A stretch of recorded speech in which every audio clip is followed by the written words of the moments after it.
مسئلہ علم غیب پر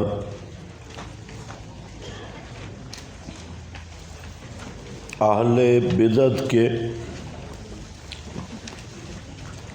شبہات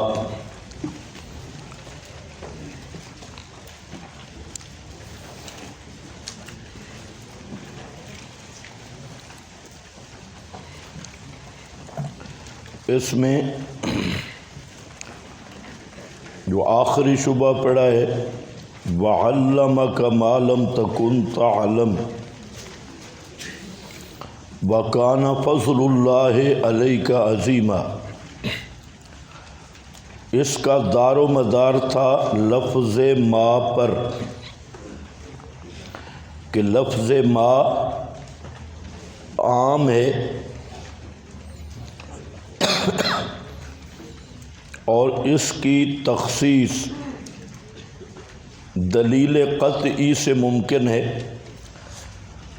تو ہم نے بتا دیا کہ یہ عام مخصوص عنہ البعض ہے، یہ بات میں بار بار کر رہا ہوں، اور اس کی تخصیص صرف ایک نص قطعی سے نہیں، متعدد نصوص قطعیہ اس کی مخصص ہے تخصیص کی۔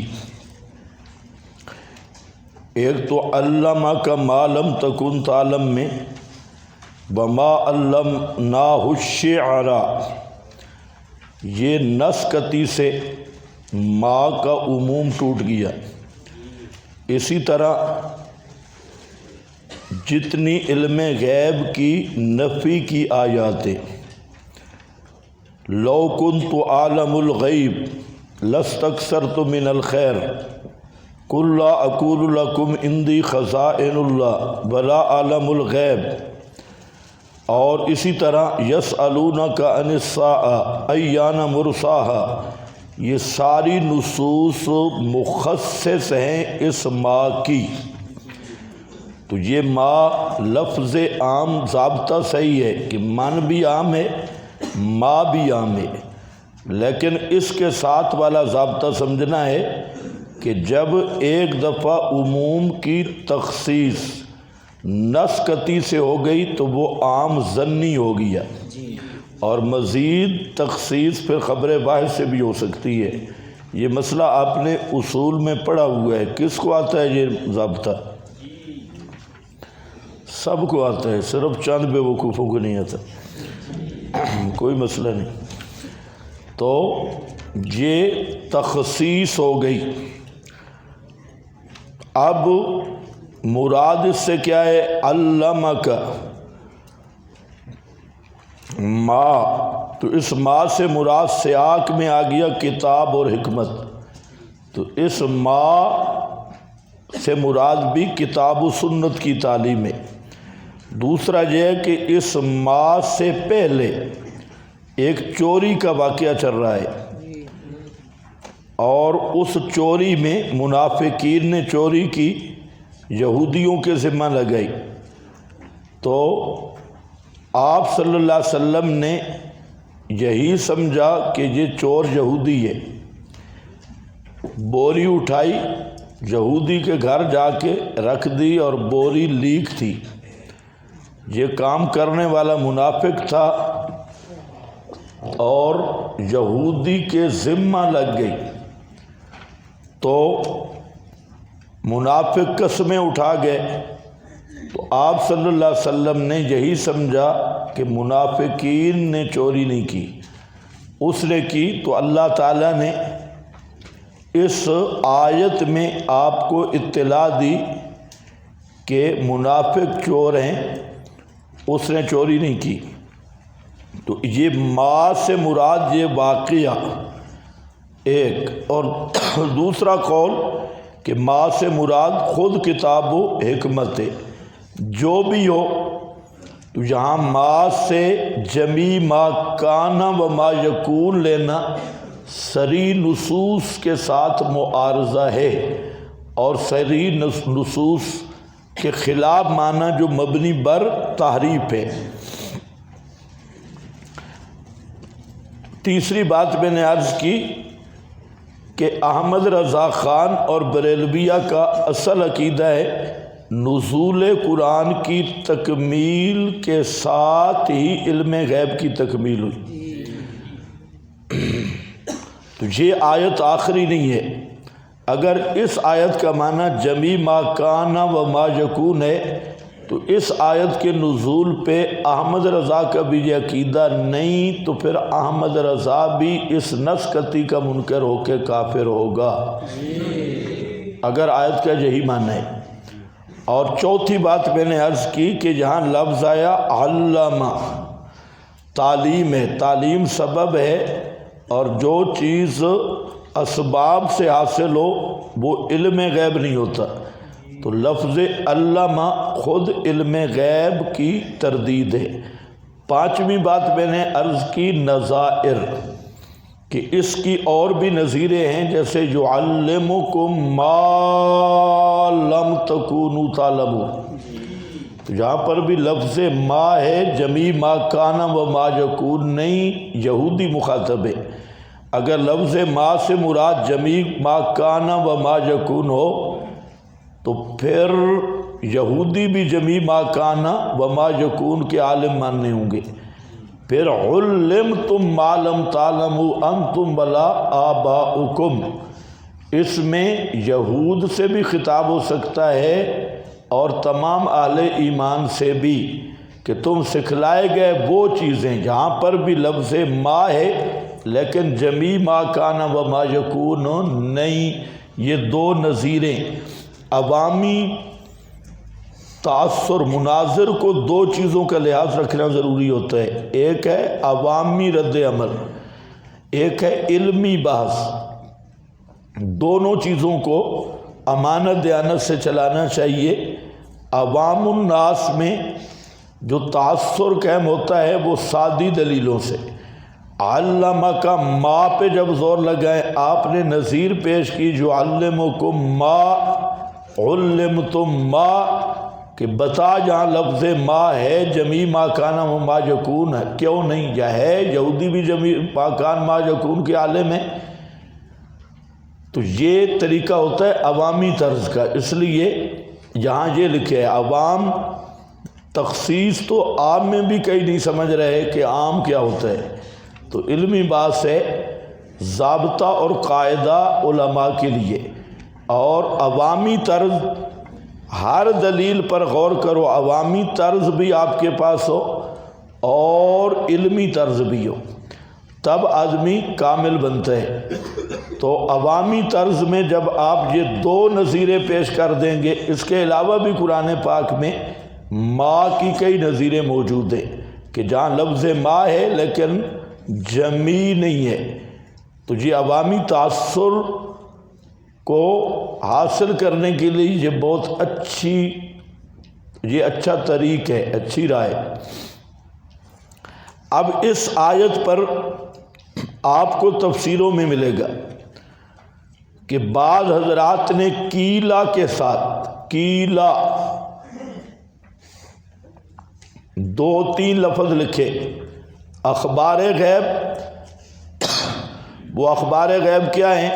وہی توما کا واقعہ، یہ ذہن میں رہے، جو پیچھے گزر رہا ہے۔ بعض مفسرین نے جو کہا اس سے مراد غیبی اخبار ہیں، تو غیبی اخبار سے مراد جو ماقبل واقعہ گزرا ہے، توما کی چوری والا واقعہ، وہ غیب کی خبر تھی، اللہ نے آپ کو بتا دی۔ تو اخبار غیبیہ میں جھگڑا نہیں۔ بعض تفسیروں میں ملے گا بعض علم غیب،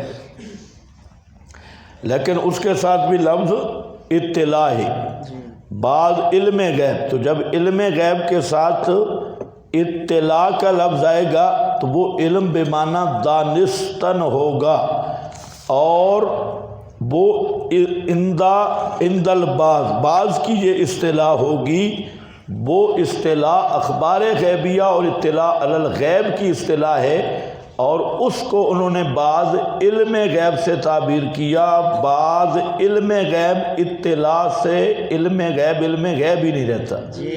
آپ نے علم غیب کی تعریف پڑھی ہے، علم غیب علم ما فوق الاسباب ہے، اور جو علم اطلاع سے آ رہا ہے خبر دینے سے تو اس سے باعتبار ماکان ماضی کے لحاظ سے خبر ملنے سے پہلے کے لحاظ سے تو اسے غیب کہیں گے، لیکن بعدل اطلاع وہ غیب نہیں ہے۔ تو علم غیب وہ نہیں ہوتا جو کسی کے بتانے سے آئے۔ آپ اور ہم ہزاروں غیب کی خبریں جانتے ہیں۔ جنت غیب ہے، ہم جانتے ہیں جنت موجود ہے، جہنم غیب ہے، ہم جانتے ہیں جہنم موجود ہے، اور عذاب القبر غیب ہے، ہم مانتے ہیں عذاب القبر موجود ہے۔ اسی طرح جنت کی بے شمار نعمتیں جو قرآن و سنت میں موجود ہے، ہم انہیں جانتے ہیں، وہ اخبار غیب ہیں، لیکن کیا کہیں گے کہ ہم عالم الغیب ہو گئے؟ تو وجہ یہی ہے کہ اطلاع کے بعد وہ غیب رہتے ہی نہیں، اطلاع سے پہلے غیب تھا۔ اس نقطے کو سمجھنا ضروری ہے۔ قرآن پاک میں بے شمار واقعات ماضی کے قرآن نے بیان کیے اور انہیں انباء الغیب بھی کہا، لیکن وہ اس کا نام علم الغیب نہیں ہے، علم الغیب نہیں، کیونکہ جب سبب اطلاع ہے، سبب وحی ہے، سبب تعلیم ہے، تو وحی، اطلاع، تعلیم، اسباب کے ذریعے آنے والا علم، اس کا نام علم الغیب نہیں۔ یہ مسئلہ حل ہو گیا۔ تو بعض تفسیروں کا جواب دے رہا ہوں۔ پہلی بات یہ ہے کہ جو اقوال رجال ہیں وہ عقائد میں حجت نہیں۔ دوسرا کہ مفسرین نے جو بعض علم غیب یا بعض اخبار غیب لی ہیں وہ قول ہی مرجوح ہے اور اس کی کوئی تائید بھی نہیں۔ اور تیسرے نمبر پر بعض اخبار غیبیہ یا علم الغیب کا جہاں قول کیا ہے تو مراد اس سے سیاق میں جو واقعہ چل رہا ہے توما والا وہ ہے، نہ کہ جمی ما کانا و جمی ما یکون۔ اللہ ما سے علم غیب والا عنوان تو ویسے ختم ہو گیا جی، اب بات رہے گی جمی ما کان جمی ما یکون کی، اور وہ میں نے بتا دیا وہ بھی اس سے ثابت نہیں ہوتا۔ اس کے علاوہ اگلی آیت ہے اِنَّكَ إِن تَذَرْهُمْ يُضِلُّوا عِبَادَكَ وَلَا يَلِدُوا إِلَّا فَاجِرًا كَفَّارًا۔ طرز استدلال یہ ہے کہ حضرت نوح علیہ السلام خبر دے رہے ہیں کہ یا اللہ اگر تم نے ان لوگوں کو تباہ نہ کیا، ان کو باقی رکھا، تو لا یالدو الا فاجرا کفارا، تو ان کی آنے والی سب نسلیں کافر ہوں گی۔ طریقہ یہ ہے کہ جب نوح پیغمبر کو کفار کی آنے والی سب نسلوں کا علم ہے تو نبی پاک کی شان تو نوح سے زیادہ ہے۔ تو جب نوح علیہ السلام کہہ رہے ہیں کہ ان کو مہلت نہ دے، ان پہ عذاب نازل کر، اگر ان کو تو نے چھوڑ دیا تو ان کی ساری نسلیں کافر پیدا ہوں گی۔ تو حضرت نوح کس کی خبر دے رہے ہیں؟ آنے والی نسلوں کی، اور سب کے ایمان کی خبر دے رہے ہیں۔ ایمان اور کفر اس کا تعلق دل کے ساتھ ہے، خبر مستقبل کی ہے، اور حضرت نوح کہہ رہے ہیں کہ یا اللہ یہ سارے کافر بنیں گے۔ تو جب نوح پیغمبر تمام کافروں کی نسل کو بھی جانتے ہیں اور ان کے دلوں میں آنے والے ایمان اور کفر کی کیفیات کو بھی جانتے ہیں، تو یہ نوح کی شان ہے تو محمد مصطفیٰ کی کتنی شان ہوگی؟ تو آپ کیوں نہیں جانتے؟ یہ ہے طریقہ استدلال۔ جواب یہ ہے کہ حضرت نوح جو کہہ رہے ہیں اِنَّكَ إِن تَذَرْهُمْ يُضِلُّوا عِبَادَكَ، تو یہ اللہ نے وحی کر کے بتا دیا تھا۔ کیا ہے؟ اوحی الی نوح الا من قد آمنا، لکھا ہوا ہے سورہ ہود وحی کی گئی طرف نوح کے کہ نہیں ایمان لائیں گے تیری قوم سے مگر وہ جو ایمان لا چکے ہیں وہی۔ تو حضرت نوح نے علم غیب کی بنیاد پہ نہیں بتایا، اللہ تعالیٰ نے وحی کے ذریعے حضرت نوح کو بتا دیا کہ اب کوئی ایمان لانے والا نہیں۔ اس کے بعد ہے ان الساعۃ آتیۃ، اس کو ذرا سمجھو، اس کو تھوڑا سا سیٹ کر، خراب ہو گئے۔ ان الساعۃ آتیۃ اکاد اخفیہا، توجہ میری طرف رہے، اس آیت میں تمہارے بڑے بڑے مناظرین پھنسے ہیں۔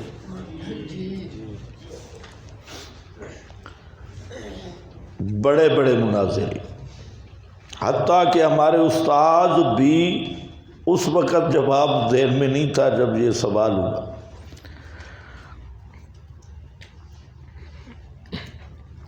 اور بعد میں بھی کہہ رہے تھے کہ یہ استدلال بڑا قیمتی ہے۔ اب ذرا سمجھو استدلال کیا ہے۔ قیامت آنے والی ہے، اکاد اخفیہا، ضابطہ ہے کہ کاد یکاد، یہ فعل، یہ باب عدم وقوع فعل پر دلالت کرتا ہے۔ کس پر؟ عدم وقوع فعل پر دلالت کرتا ہے کہ یہ فعل واقع نہیں ہوا۔ جیسے تکاد البرق کو کیا ہے؟ یکاد البرق، قریب ہے کہ بجلی ان کی آنکھیں اچک لے لیکن اچکا نہیں۔ کادا یکادو، تکاد السماوات ان یتفطرن منہ، قریب ہے کہ آسمان پھٹ پڑیں لیکن پھٹے نہیں۔ تو اکاد اخفیہ کا معنی قریب ہے کہ میں قیامت کے علم کو مخفی رکھتا لیکن رکھا نہیں۔ سمجھ گئے کہ نہیں؟ اکاد اخفیہ قریب ہے کہ میں قیامت کے علم، کب قیامت قائم ہوگی، اس کو مخفی رکھتا لیکن رکھا نہیں۔ تو بتایا ہے نا، بتایا، تم بڑا زور لگا رہے ہو قیامت کا علم اللہ کے سوا کوئی نہیں جانتا، قیامت کا نہیں جانتا۔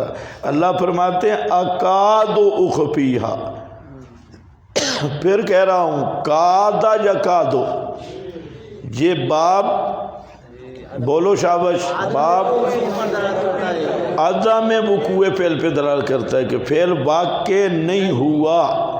جیسے یکاد البرق، قریب ہے کہ بجلی ان کے آنکھیں اچک لے، اچکی ہیں نہیں، عدم وقوع فعل ہے۔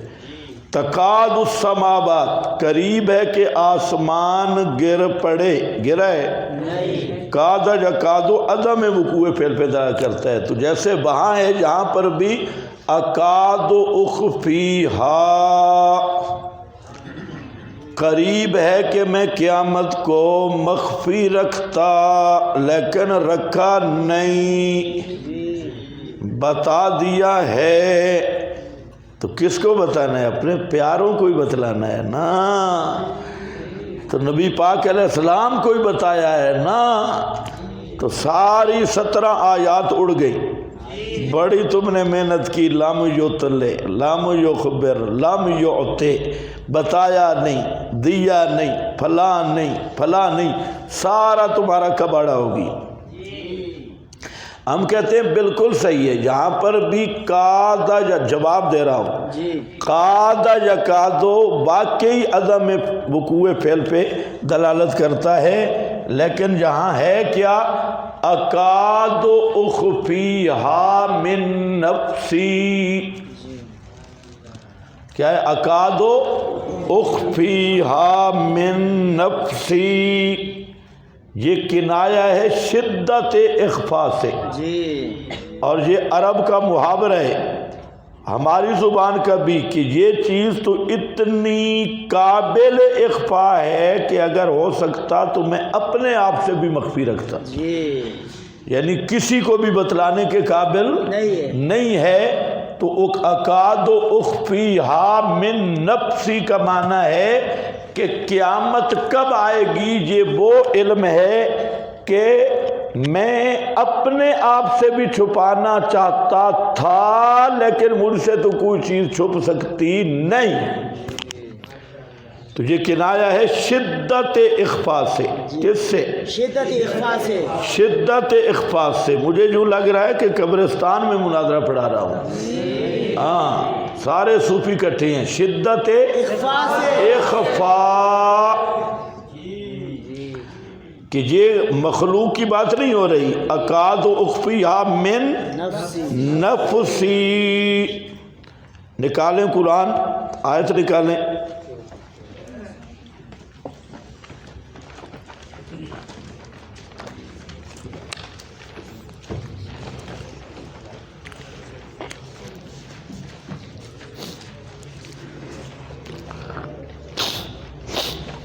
صفحہ 580، صفحہ 580 جی۔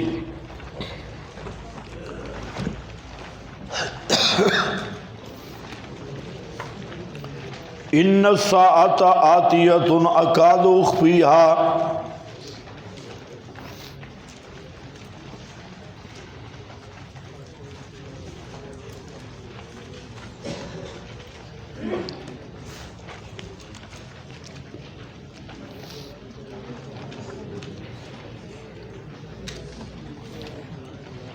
مل گیا جی، جہاں سے میں پڑھوں، یہ حاشیہ نمبر 6 شروع ہو رہا ہے، جہاں سے میں پڑھوں اس پہ انگلی رکھو۔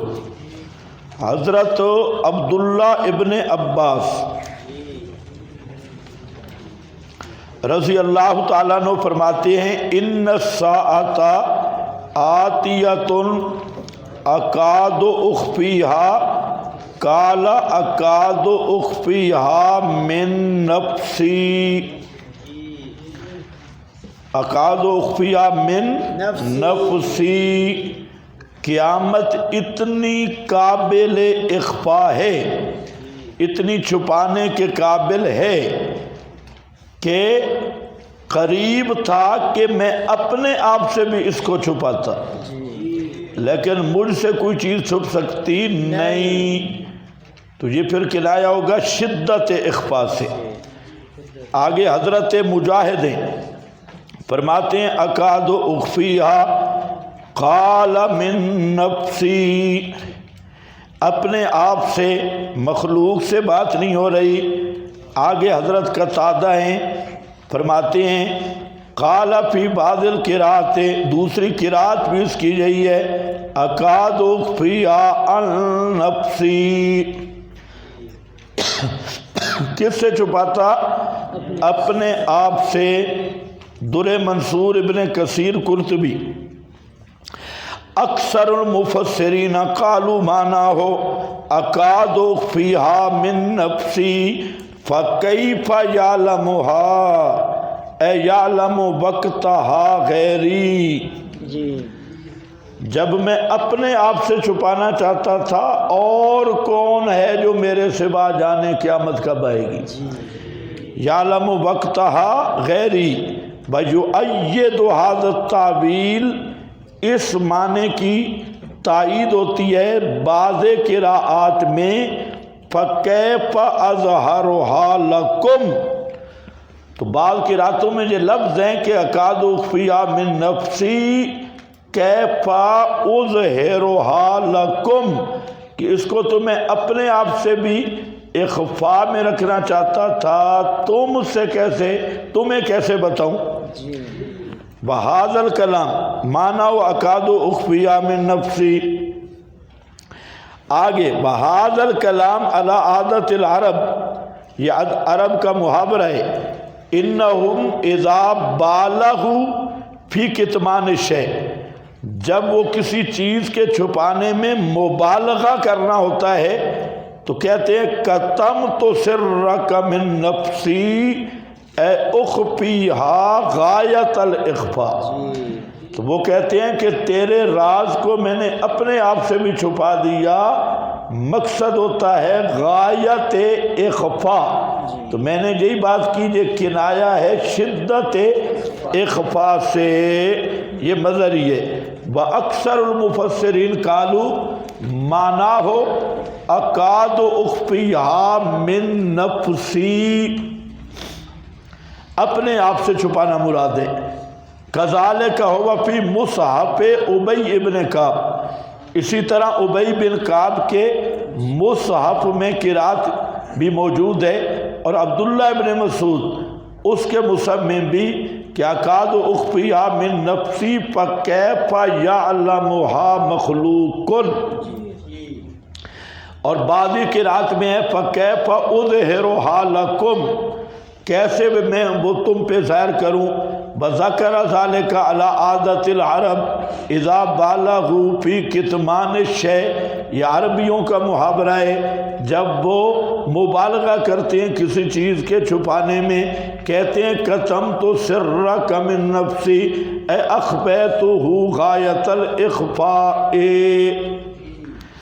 آگے کیا ہے، اذا لم یعلموا متى، اچھا نہیں، غایت الاخفاء، آگے کیا، واللہ تعالی لا یخفی علیہ شیء، اللہ سے کوئی چیز مخفی نہیں ہے۔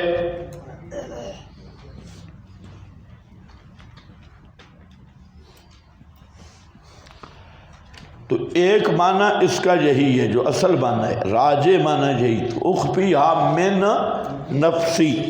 اس کے علاوہ بھی کچھ معنی ہیں، اس کے علاوہ دوسرا معنی اس کا یہ بھی ہے کہ یہاں وقت قیامت کا نہیں، قیامت کے جو منظر بیان کیا گیا ہے، مناظر قیامت، تو قریب تھا کہ میں قیامت کی ہولناکیوں کو بھی چھپا دیتا، لیکن قیامت کے مناظر بیان کیے ہیں تاکہ تم ڈرو۔ تو اس کا تعلق وقت اتیان الساعہ نہیں ہے کہ قیامت کب آئے گی، بلکہ اس سے مراد کیا ہے، اس سے مراد چپ ہے، مناظر اور قیامت کی ہولناکیاں۔ تیسرا معنی یہ بھی کیا گیا کہ یہ اکاد لفظ زائد ہے، عنایت القاضی خفاجی اس نے کہا کہ یہ لفظ ہی زائد ہے۔ الغرض تمام مفسرین متفق ہیں کہ اس آیت کا معنی بھی ہے قیامت کب آئے گی اللہ نے کسی کو نہیں بتایا، اس پہ تمام متفق ہیں، اور راجع تفسیر یہی ہے من نفسی والی، اگر ہولناکیاں مناظر مراد لیں تب بھی یہی ہے، اور اگر اکادوں کو زائد قرار دیں تب بھی یہی ہے، اور پوری دنیا بریلویت 14 صدیوں میں ایک حوالہ نہیں لا سکتی کہ کسی مفسر نے اس آیت کا معنی کیا ہو کہ قیامت کی مخصوص گھڑی اللہ نے چونکہ نبی پاک کو بتائی ہے اس لیے لفظ اکادو اور کادا یا کادو باب آیا۔ 14 صدیاں اسلام کی اس تحریف سے خالی ہیں، یہ پہلی تحریف یہودیوں کے بعد یہ بریلوی مذہب نے کی ہے اس آیت کی، تو یہ خود ان کے کفر کی دلیل ہے، مذہب کی دلیل نہیں۔ اس کے بعد ہے جی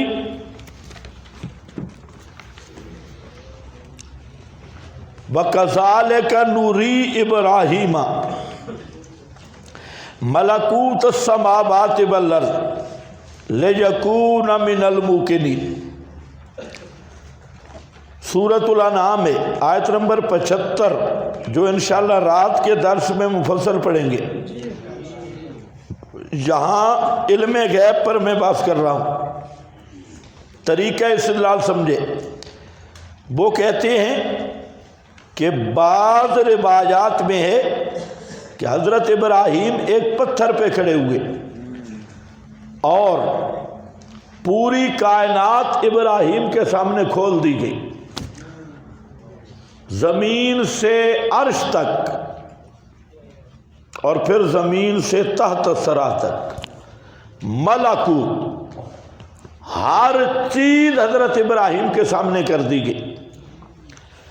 اور اللہ جو نبیوں کو انعام دیتا ہے وہ واپس نہیں کرتا، یہ انعام ابراہیم پہ ہوا۔ اور جب ابراہیم خلیل اللہ کی یہ حالت ہے کہ عرش تا فرش اور فرش تا تحت ثری، ہر چیز حضرت ابراہیم کی نظر میں ہے، تو نبی پاک کی شان کیا ہوگی؟ یہ حضرت ابراہیم کا مقام ہے تو آپ کا مقام کیا ہوگا؟ سمجھ گئے کہ نہیں؟ اچھی طرح سمجھو۔ تو تین مقدموں پہ مبنی ہے۔ ایک یہ کہ ملکوت السماوات والارض سے مراد 14 طبق ہے، عرش سے فرش اور فرش سے تحت ثری تک۔ حضرت ابراہیم کو اللہ نے دکھا دیے، اور اللہ کا ضابطہ ہے کہ اپنے منعم علیہم لوگوں پر جو نعمت آتی ہے اس کو واپس نہیں کرتا کہ آپ کہیں کوئی ایک وقتی چیز تھی۔ جب ایک شان عطا کرتا ہے تو پھر سلب نہیں کرتا۔ تو جب حضرت ابراہیم کا مقام یہ ہے کہ 14 طبق اس کے سامنے ہے، ذرہ ذرہ اس کے سامنے ہے، تو نبی پاک کی شان بالاتفاق ساری کائنات سے زیادہ تو کیا چیز ہے جو آپ سے غائب ہے؟ بتاؤ وہابڑے، کون سی چیز ہے جو آپ سے؟ خود خدا ہی نہ چھپا، کہتے اللہ بھی نہیں چھپاتے، اور کیا چیز چھپ سکتی ہے؟ سب کچھ جمیع ما کان ما یکون آپ جانتی ہیں۔ اگر ویسے بریلوی مجھے کچھ تعاون کرتے تو استدلال میں ان کو بنا کے دیتا، پھر تم توڑتے تو میں دیکھتا۔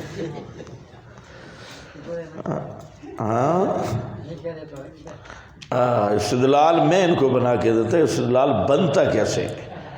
ساری قوت استدلال کی بات ہوتی ہے۔ اب اس کو تم توڑ دکھاؤ تو میں مانوں۔ کوئی توڑ سکتا ہے تو کھڑا ہو جائے، توڑے، شابش شابش، اگر کوئی توڑ سکتا ہے کھڑا ہو جائے۔ تجربہ کرو نا۔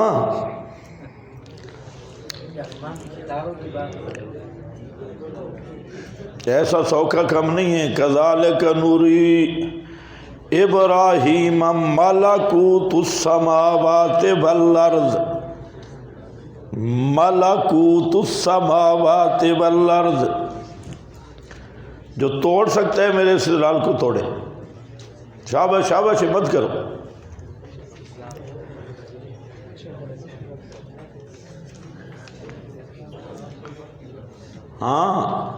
مناظرین بولو، توڑو، استدلال کو توڑو۔ اب کئی بیٹھے ہیں، پہلے پڑھا ہوا ہے، شرم آ رہی ہے۔ شرم کس کی ہے؟ بولنا چاہیے۔ کچھ مولویوں کے سامنے بولو بھی صحیح، تمہیں مولوی جو بتاتے ہیں سبحان اللہ آمنا، اسی لیے گمراہی ہے۔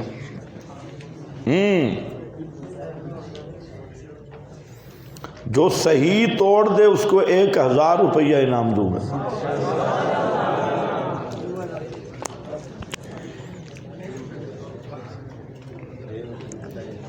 کھڑا ہو، کھڑا ہو، شاباش، کھڑا ہو، کھڑا ہونا بھی خیر خیر، کھڑا ہو جا، ٹھیک ہے۔ پشتو تو اب مجھے کیا پتا تو نے توڑا بھی ہے یا نہیں۔ چلو پشتو میں بیان کر کیا کہتا ہے، کھڑا ہو جا۔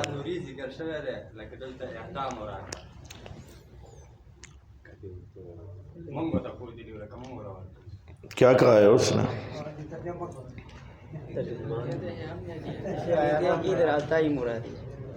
تو وہ بھی عطائی کے قائل ہیں، جھگڑا بھی عطائی میں ہے۔ آپ عطائی مانتے ہیں؟ آپ نے پھر مسئلہ بالکل نہیں سمجھا۔ اطلاع علی الغیب جمیع ما کانا پہ مانتے ہیں، صرف نہیں، ملکوت السماوات والارض، زمین و آسمان کے سب ملکوت۔ ملکوت سے جی شمس و قمر و کواکب۔ یہ تو تم کہہ رہے ہو نا، عموم کو توڑو۔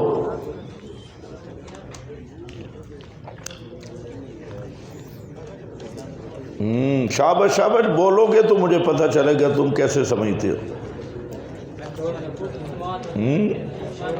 ہاں بول، شیخ الاسلام صاحب بولو، کھڑے ہو کے بولو۔ اب میرے برابر نہیں ہے، تقی عثمانی کو بلانا پڑے گا۔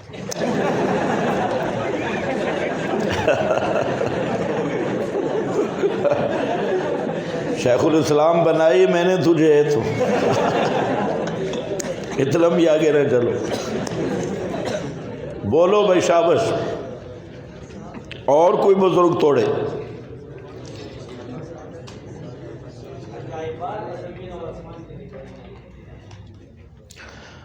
وہ تو ٹھیک ہے، لیکن کسی دلیل سے بات کرو گے تو ہم مانیں گے نا۔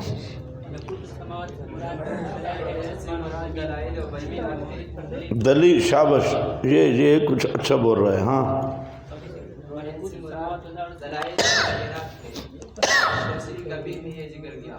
نہیں، تفسیر کبیر نے تو کہا کہ سب کچھ دکھایا۔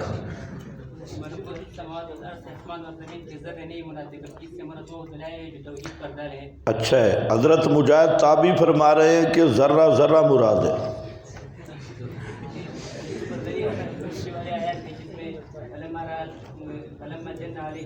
اچھا ہے، لیکن یہ بہت اچھی بات آپ نے کی، دلیل بھی صحیح دی، لیکن تابعین فرما رہے ہیں کہ چٹان پہ کھڑا کر کے سب کچھ دکھایا۔ کوئی آدمی زنا کر رہا تھا، وہ بھی دیکھ لیا۔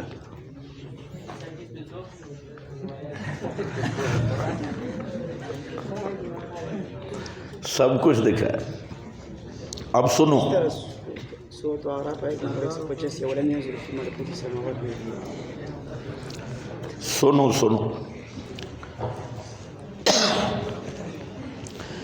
کذالک نری ابراہیم ملکوت السماوات والارض لیکون من الموقنین۔ یہ جو موقنین کا لفظ ہے نا، یہ سب چیزیں واضح کر رہا ہے کہ حضرت ابراہیم کو ملکوت السماوات والارض کیا چیز دکھائے گئے؟ جو دلائل توحید تھے۔ کیا تھے؟ کیا ہے؟ لیکون من الموقنین، تاکہ ہو توحید پر ایقان کرنے والوں سے۔ دلیل اس کی سیاق ہے، نظیر اس کی اور آیت ہے۔ دلیل اس کی سیاق ہے اور نظیر اس کی نکالو وہ اولم ينظروا في ملکوت السماوات والارض۔ اولم ینظروا ملکوت، یہ آیت سورۃ الاعراف پہ آیت نمبر 185، کہ اگر ان ملکوت سے مراد جمیع ما کان و ما یکون ہے تو اولم ینظروا فی ملکوت السماوات والارض وما خلق اللہ من شیء، تو پھر سارے مشرک حضرت ابراہیم سے زیادہ جمیع ما کان و ما یکون جانتے ہیں، کیوں؟ وہاں تو ملکوت السماوات ہے، عرض تک جہاں وما خلق اللہ من شیء، ہر چیز، ہر مخلوق جہاں مراد ہے۔ تو یہ پھر سن لو کہ ملکوت السماوات سے مراد ہے دلائل توحید۔ کیا ہے؟ دلائل توحید۔ حجت اس پر خود سیاق آگے آ رہا ہے، الشمس بازغہ، فلاں فلاں جن جن دلائل سے حضرت ابراہیم نے استدلال کیا، یہ دلائل توحید ہیں۔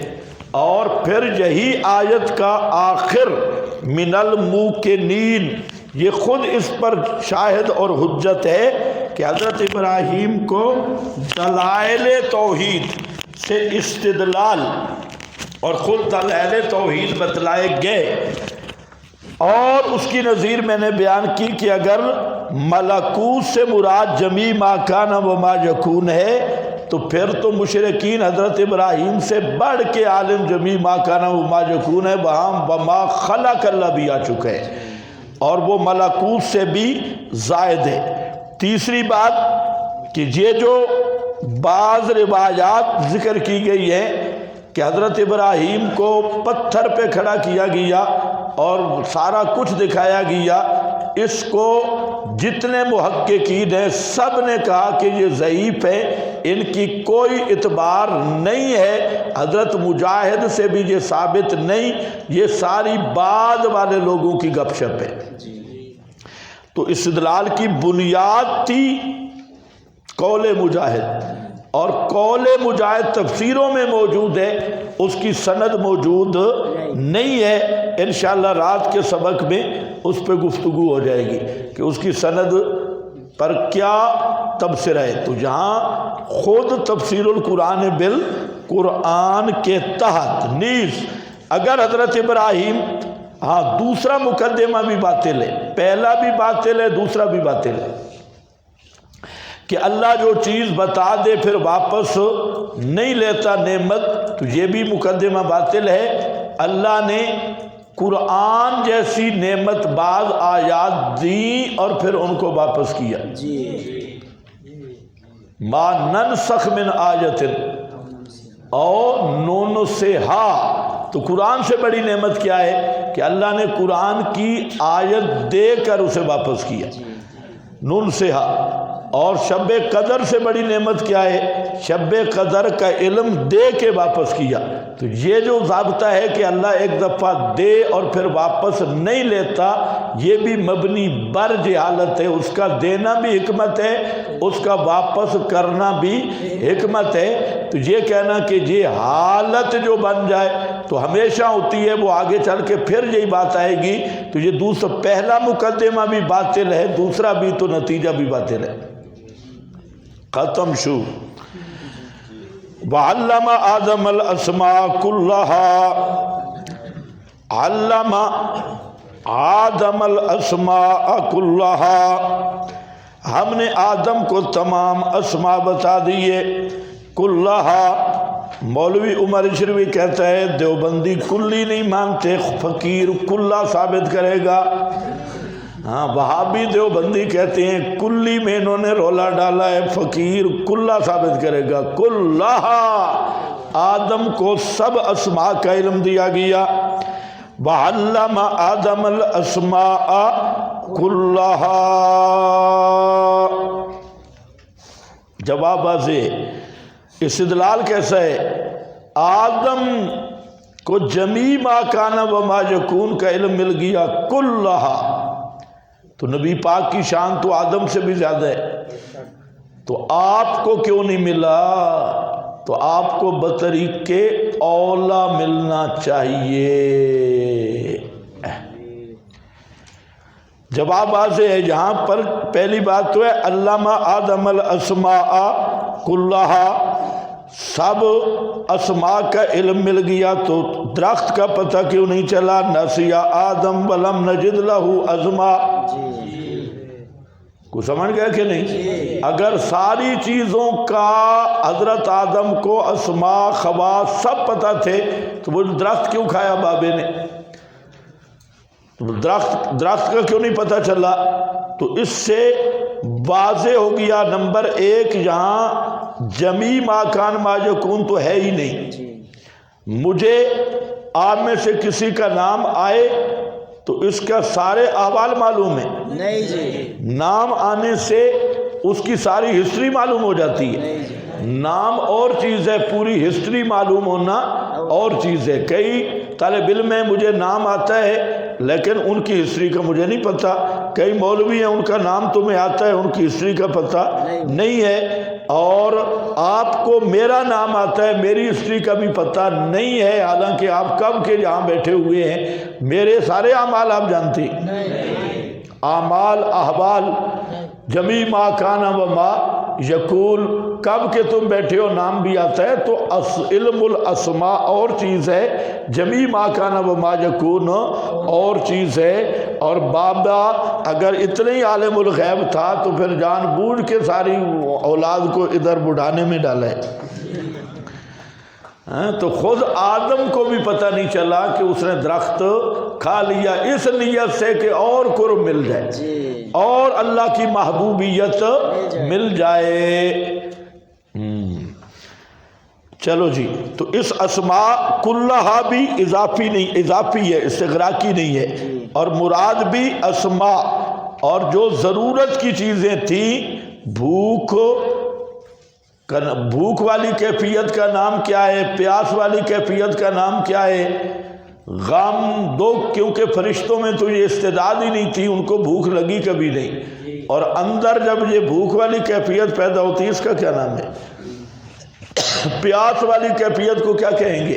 تو یہ وہ اسماء تھے جن کا تعلق استعداد آدم سے تھا، اور فرشتوں کی استعداد کے مناسب نہیں تھے، فرشتوں میں وہ خواص ہی نہیں تھے، اس لیے اب فرشتے کو کیا پتہ ہے کہ بھوک کس کو کہتے ہیں، اس کو یہ کیفیت طاری نہیں ہوتی، پیاس کی کیفیت طاری ہی نہیں ہوتی۔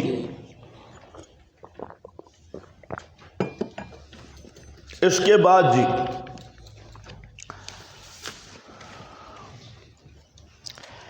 معروف حدیث ہے، یہ جو ابھی آیت پڑھی نا، کذالک نوری ابراہیم، میری طرف دیکھو،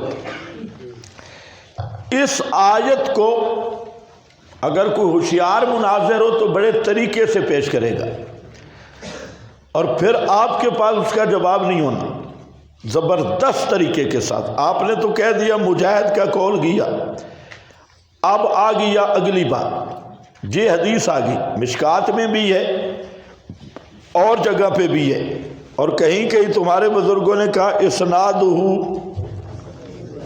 صحیح، اسناد صحیح بھی بن گئی ہے۔ اب مسئلہ یہ ہے کہ کذالک نوری ابراہیم، اس کو ذرا دیکھو، اس کے آگے حدیث ہے، اس میں آ رہا ہے کہ نبی پاک صلی اللہ علیہ وسلم صبح کی نماز میں لیٹ ہو گئے، ذات غدات من صلاۃ الصبح، جہاں سٹار دوسرا لگا ہے صفحہ 24 پر، اس سے میں پڑھ رہا ہوں، وَبِهِ قَالَ حَدَّثَنَا محمد بن بشار، اس کے چند کلمات سنو، فرماتے ہیں کہ توبے سا انا رسول اللہ صلی اللہ علیہ وسلم ذات غدات من صلاۃ الصبح، صبح کی نماز میں آپ لیٹ ہوئے،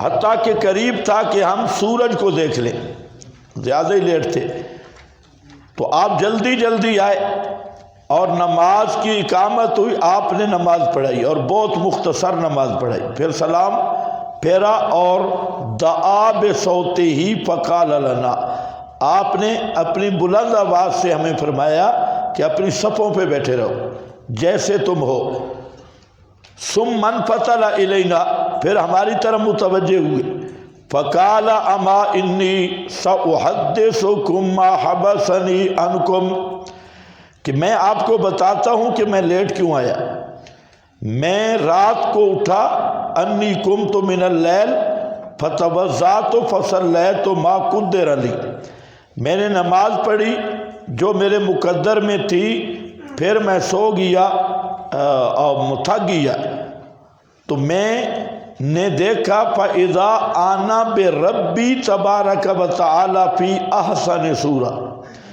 میں نے اپنے رب کو بہترین صورت میں دیکھا، فقال یا محمد قلت لبیک رب، قال فیما، تو فرمایا کس چیز میں، ملأ اعلیٰ والے جھگڑ رہے تھے، قلت لا ادری، میں نے کہا میں نہیں جانتا میرے رب، قالہا ثلاثا، 3 مرتبہ اللہ نے فرمایا، فرأیتہ، بس میں نے اللہ تعالیٰ کو دیکھا، وضع کفہ بین کتفی، اللہ نے میرے دونوں کندھوں کے درمیان میں ہاتھ رکھا، حتی وجدت برد اناملہ، حتیٰ کہ پایا میں نے اللہ کی انگلیوں کی ٹھنڈک اپنے صدیین میں، سینے میں، فتجلی لی کل شیء،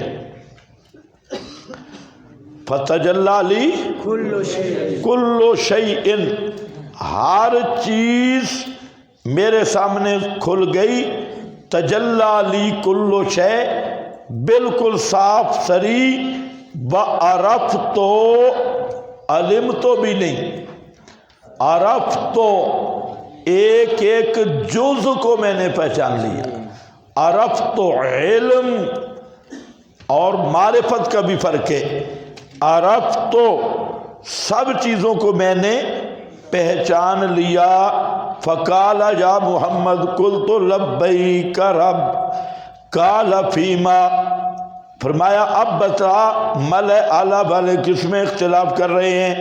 قلت فی الکفارات، میں نے کہا کفارات کے بارے میں، کون سے ہیں وہ؟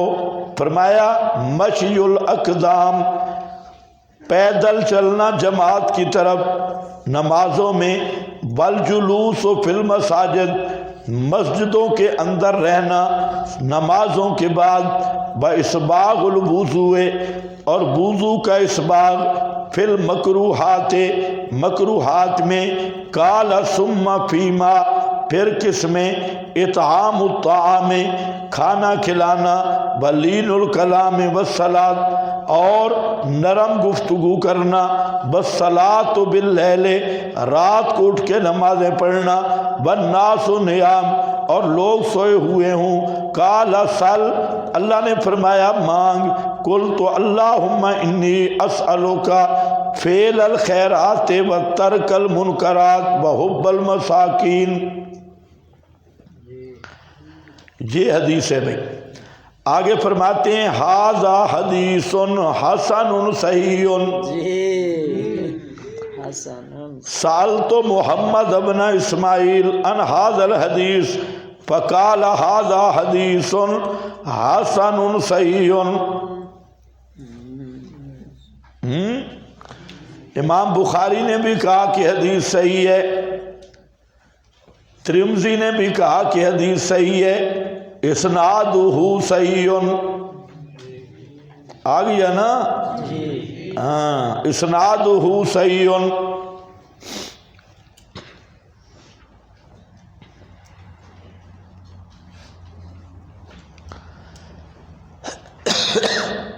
اب سمجھو، ایک یہ، اچھا دوسرے طرق میں آ رہا ہے علمت ما فی السماوات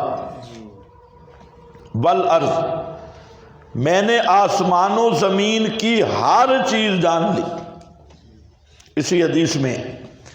اور جہاں آ دیا فتجلی لی کل شیء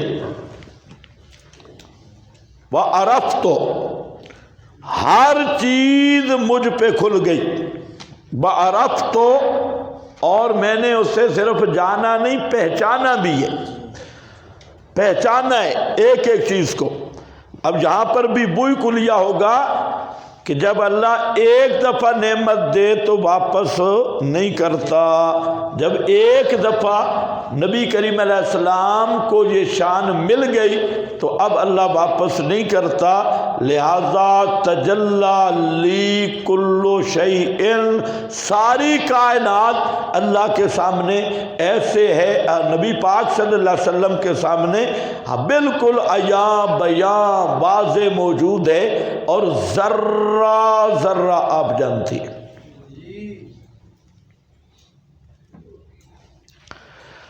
جواب،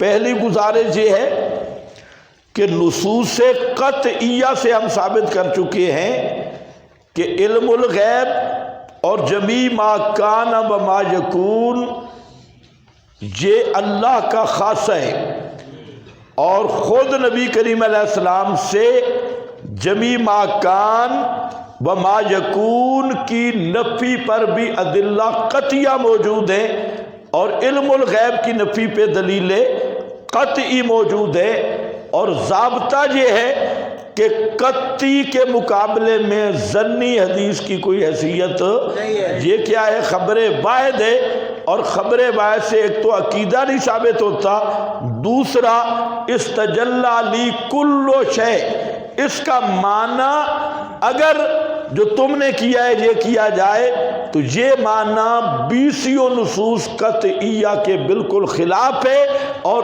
اس لحاظ سے یہ واجب الرد ہے۔ اب اصول پہ آنا پڑے گا۔ اصول یہی ہے۔ اور دوسری بات، امام ترمذی کہے صحیح، امام بخاری کہے صحیح، یہ حدیث بالکل ضعیف ہے، سندن بھی اور متنن بھی، بے شک دونوں۔ جی اس کا متن تشبیہ پہ مبنی ہے، اور لیسا کمثلہ شیء، اللہ کی کوئی چیز مثل ہے ہی نہیں، تو یہ اللہ کی صورت کون سی تھی؟ اللہ صورت سے ہی پاک ہے، جسم جسمانیات سے پاک ہے، اور یہ روایت مبنی بر تشبیہ ہے، اور اللہ تعالیٰ کی تنزیہ واجب ہے۔ اس میں انگلیاں رکھی اور ٹھنڈک آئی اور آسان سورہ، بہترین صورت میں اللہ تعالیٰ تشریف لائے، اور بعض روایتوں میں ہے کہ یہ خواب کا معاملہ ہے، نیند کا معاملہ ہے، کوئی بھی ہو تو اس کا متن مبنی بر تشبیہ ہے، اور اہل سنت کا عقیدہ تنزیہ ہے۔ اس لیے یہ اپنے مقام پہ بھی یہ حدیث پیغمبر کا فرمان نہیں ہے، یہ روایت، یہ عبد الرحمن جو راوی ہے یہ اسی کے تفردات میں سے ہے، اور یہ سند کے لحاظ سے بھی بالکل ضعیف روایت ہے، جی بے شک، متناً درایتاً بھی ضعیف ہے، اسناداً بھی ضعیف ہے۔ اب کسی بڑے بزرگ کا کہہ دینا کہ یہ حدیث صحیح ہے، حدیث کو صحیح نہیں بناتا۔ حدیث صحیح بنتی ہے اصول محدثین پر۔ کوئی کہہ دے کہ اس کی سند صحیح ہے، اس کا فلانا صحیح ہے، تو باقی ضوابط کہاں گئے؟ اور امام ترمذی کا متساہل فی الجرح والتعدیل ہونا مسلم بین الکل ہے، تو اس لیے امام ترمذی کا یہ کہنا حدیث حسن صحیح، اس سے نہ حسن بنتی ہے نہ صحیح بنتی ہے۔ اور پھر امام بخاری کی اس تصحیح میں بھی نظر ہے۔ تو بہرحال میں آپ کے سامنے دو بنیادیں رکھی۔ پہلی بنیاد کہ ادلہ قطعیہ سے یہ بات ثابت ہے کہ علم الغیب اور جمیع ما کان ما یکون یہ کس کی صفت ہے؟ اللہ کی۔ اور قطعی دلیل کے مقابل بخاری مسلم کی روایت ہو، خبر واحد، تمام جمیع شرائط پائی جائیں، لیکن ان الظن لا یغنی من الحق شیئا، نہ تو وہ قطعی کا مقابلہ کر سکتا ہے اور نہ ہی وہ اس سے کوئی عقیدہ ثابت ہو سکتا ہے، دونوں چیزیں۔ اور تیسری بات میں نے کی کہ یہ روایت درایتاً بھی واجب الرد ہے اور روایتاً بھی۔ اس لیے جن علماء نے اسماء اور صفات پہ بات کی ہے اس عقیدے پہ، تو انہوں نے صاف کہہ دیا کہ اس کا کوئی طریق بھی صحیح نہیں ہے۔ آپ کے پاس حوالہ لکھا ہے امام بہقی کا، جنہوں نے مستقل کتاب لکھی ہے کس پر؟ اسماء اور صفات پر۔ کس پر؟ اسماء اور صفات۔ اسی مسئلے پر امام نے سپیشل کتاب لکھی، تو فرماتے ہیں قال البہقی، بہقی کی اصل کتاب میں موجود ہے، لیکن جہاں میں لایا ہوں خازن سے، مفسر خازن، تاکہ حوالے دو بن جائے۔ عبارت ان کی مستقل بھی ہے، لیکن مفسر خازن نے اس حدیث کو رد کیا، اور پھر رد کر کے مفسر خازن نے کہا یہ بالکل ضعیف روایت ہے اور یہ قابل احتجاج نہیں، یہ رد کیا اور تائیداً بہقی کی عبارت لائے۔ تو یہ گویا مفسر خازن، اور اس کو حضرت شیخ القرآن رحمۃ اللہ علیہ نے بھی اسی طرح پیش کیا جیسے میں پیش کر رہا ہوں۔ ہاں، اس لیے اگر کسی اسناد صحیح ہونے والے کو بواسیر ہو تو وہ تھوڑا علاج کرا لے۔ الجواب قال البہقی، بہقی نے کہا ھذا حدیث، یہ حدیث ہے، اس کی اسناد میں اختلاف ہے۔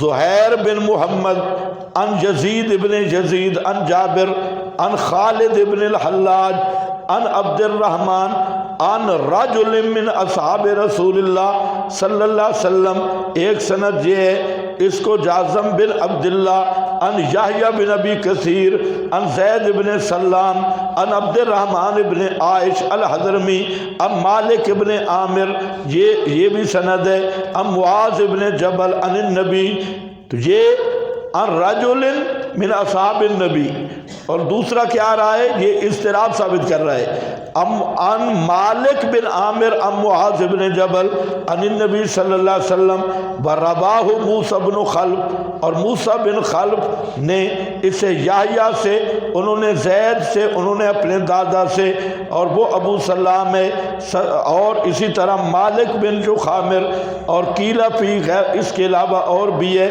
پھر ایک سند ہے رواہ ابو ایوب عن ابی قلابہ عن ابن عباس وقال فی آصب قال فی المنام، ابن عباس کی روایت میں نیند کی بات آ رہی ہے، کشفی نیند کی۔ رواہ قتادہ عن ابی قلابہ عن خالد ابن الحلاج عن ابن عباس قال البخاری، امام بخاری فرماتے ہیں عبد الرحمن بن عائش الحضرمی لہو حدیث واحد، کیا ہے لہو حدیث واحد الا انہم یضطربون فیہ وہو حدیث الرؤیت۔ اب میری طرف دیکھو، امام ترمذی کہہ رہے ہیں کہ امام بخاری نے صحیح کہا ہے، اور امام بخاری کا اپنا کلام ہے کہ صحیح نہیں ہے۔ جی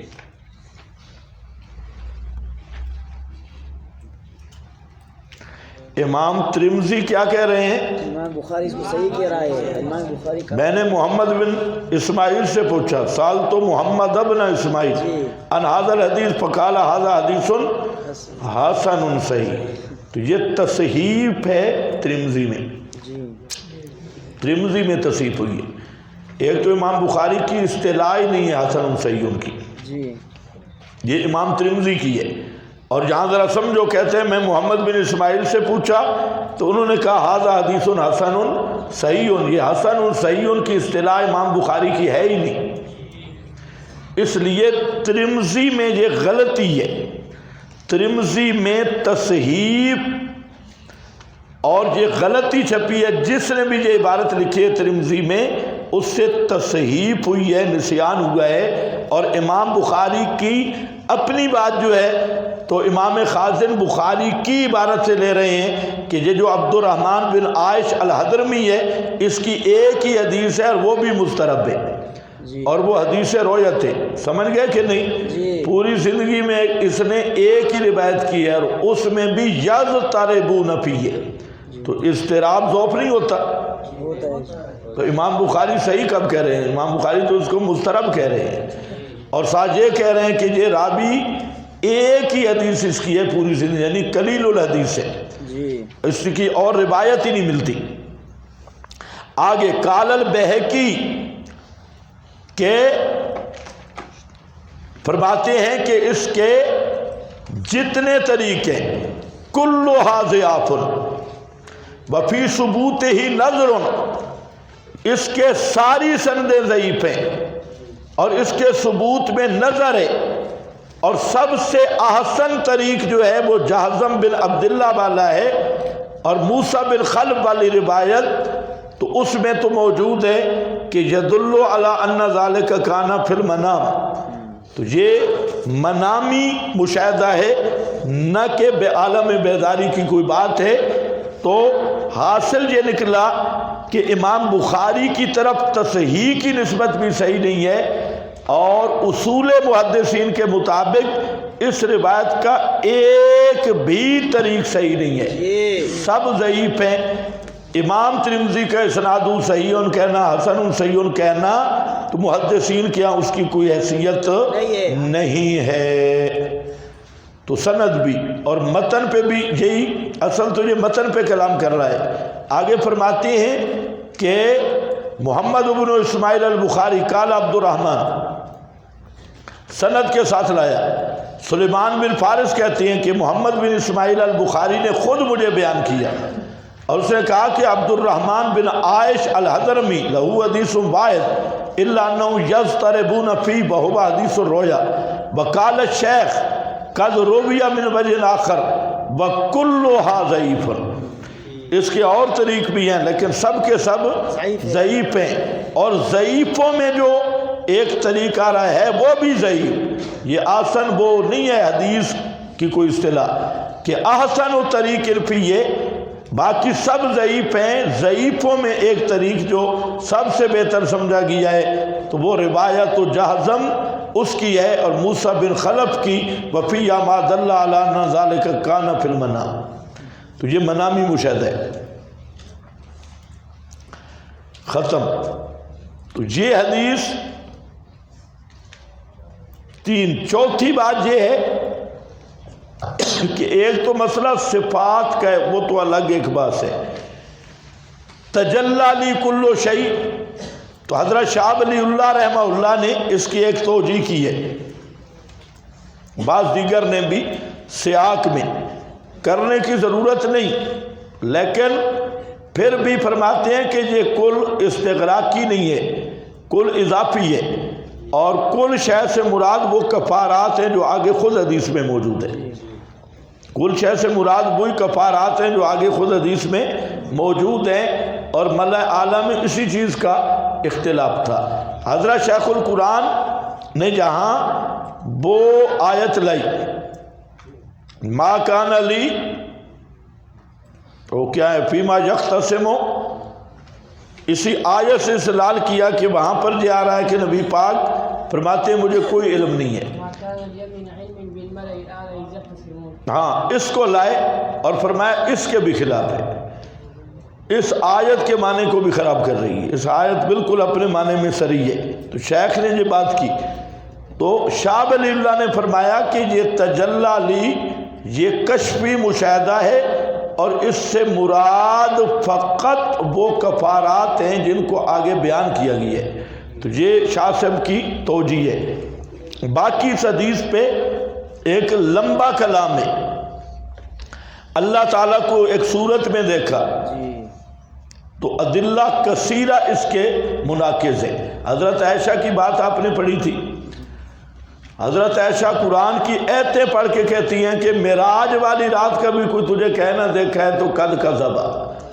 او بھائی دوستو بزرگوں، تو وہ ساری روایتیں رویت باری والی تو وہ اس کی تکذیب کر رہی ہے، اور وہ بخاری مسلم کی روایات ہیں، اردا گرد کی نہیں ہے۔ تو اسی طرح پھر آگے جو تشبیہ کی بعض چیزیں ہیں جو اہل سنت کے عقیدہ تنزیہ پہ بھی ضرب ہے، تو میں اس لیے کہہ رہا ہوں کہ اس روایت کی کوئی بنیاد نہیں، نہ سندن اور نہ متن۔ 10 بزرگ کہہ دیں جی سندیں تو ضعیف ہے لیکن کچھ نہ کچھ ثابت ہو جائے گا، کچھ نہ کچھ تمہارا بے ایمان ہونا ثابت ہوگا، اور کچھ بھی ثابت نہیں ہوگا۔ آگے ذرا چلو، اگلا مرحلہ بھی مشکل ہے۔ مسئلہ علم غیب پر گفتگو کے لیے تیاری کرنی پڑے گی۔ حیرانگی کی بات ہے، بریلوی پھر بھی کچھ نہ کچھ بات کرتے ہیں، مزہ تو آتا ہے، سمجھنی پڑتی ہے، اور جب للڑوں کی بات آئے گی تو بالکل علمی جاتی ہے۔ آگے ذرا چلو، اب حدیث ہے کہ آپ نے فرمایا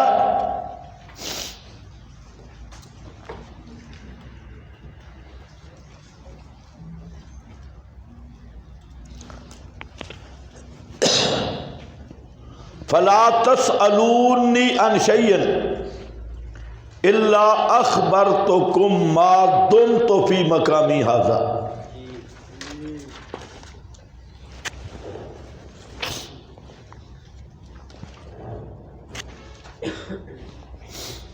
سمجھ گئے؟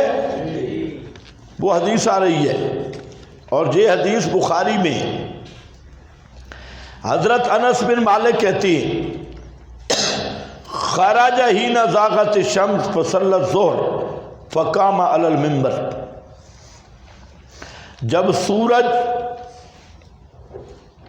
ڈھل گیا تو آپ نے نماز ظہر پڑھائی اور پھر منبر پہ جلوہ افروز ہوئے. فذکر الساعہ، آپ نے قیامت کے احوال ذکر کیے. فذکر ان فیہا امورا عظاما، ظہر کی نماز کے بعد والا درس بھی ثابت ہو گیا. فذکر ان فیہا امورا عظاما، آپ نے بڑے بڑے امور ذکر کیے. ثم قال من احب ان یسأل عن شیء فلیسأل، پھر آپ نے فرمایا کہ جو آدمی کوئی سوال کرنا چاہتا ہے سوال کرے. فلا تسألونی عن شیء الا اخبرتکم ما دمت فی مقامی ھذا، جو بھی سوال کرے گا تو میں اس کا جواب دوں گا جب تک میں اس مقام پہ موجود ہوں. ھذا، اس مقام پہ. اکثر الناس فی البکا، لوگ بڑے روئے.